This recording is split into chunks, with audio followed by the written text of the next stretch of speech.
Harper Audio presents Somebody's Gotta Say It, written and read by me, Neal Boortz. Copyright 2007 by Neal Boortz. Production copyright 2007 by HarperCollins Publishers. Now first the introduction. You hold in your hands a book by a radio talk show host. Now how special is that? What can I possibly say that you haven't thought 1,000 times already? Something, I hope. After all, it's my job to come up with things to say, things to get people talking. If you're like most people, on the other hand, you probably spend most of your time every day watching what you say for fear that blurting out your insensitive thoughts might bring about adverse repercussions, whether at home, at work, or in your social life, if you have one. After all, everybody has to get along, right? Well, not me. You see, I'm one of the rare people you know who has a job perfectly matched to his personality type. It appears that I somehow failed to develop the convenient social skill of keeping my yap shut. Even before I knew I had a mind, I had a penchant for speaking it, and I've been developing my skills in that department ever since. Of course, in a lot of ways, we're alike, you and I. When you wake up in the morning, listen to the news, or read a newspaper, you probably think, what in the hell are those people thinking? Well, the only difference is, you then cruise off to work and you make a studied effort to keep your ill-tempered thoughts to yourself for the rest of the day. When I wake up, I hear the same news reports and I think the same thing. What in the hell are those idiots thinking?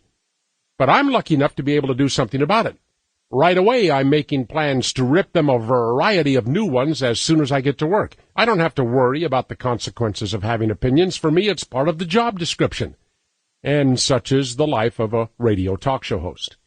I am, it is said, an equal opportunity offender. If I come to the end of my 4 daily hours on the air and I'm not sure I've gravely offended at least one group, social, racial, socioeconomic, ethnic, political, generational, regional, whatever, then I consider my work that day an abject failure. I begin each show with the simple, basic truth running through my mind.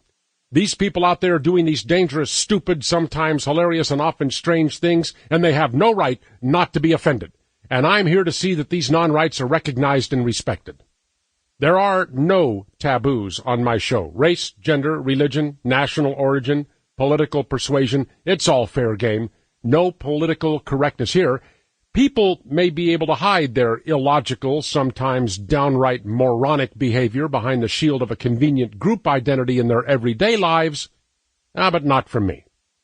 There's only one real requirement for someone to land in my crosshairs, that you do something, either intentionally or through ignorance, that will contribute to the destruction of the greatest experiment in self-government this world has ever known, our country, the United States of America.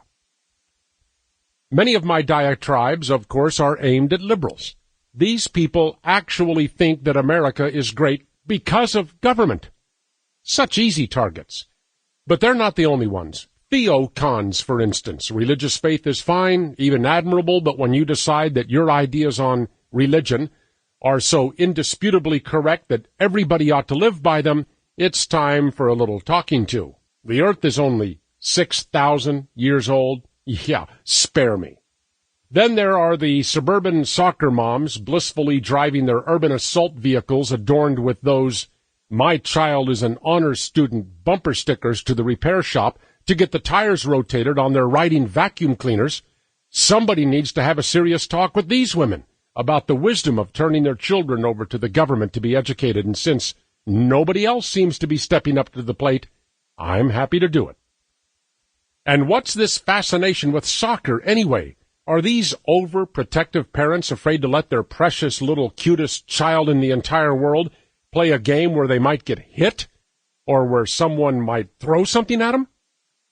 Not to mention the men who are afraid to venture out of their homes for fear that they might actually come face to face, oh my goodness, with one of them homosexuals out on the street. I mean, come on. And I'm just getting warmed up. In the pages that follow, you will encounter welfare artists, screaming car commercials, parents who allow their child to trick-or-treat for UNICEF, people who have dealer tags on the trunks of their cars, abortocentrists, you figure that one out, the "I'm not interested in politics" sheeple, people who don't know what they don't know, and that's a particularly vexing species, and people who have no business waving an Sample complete. Ready to continue?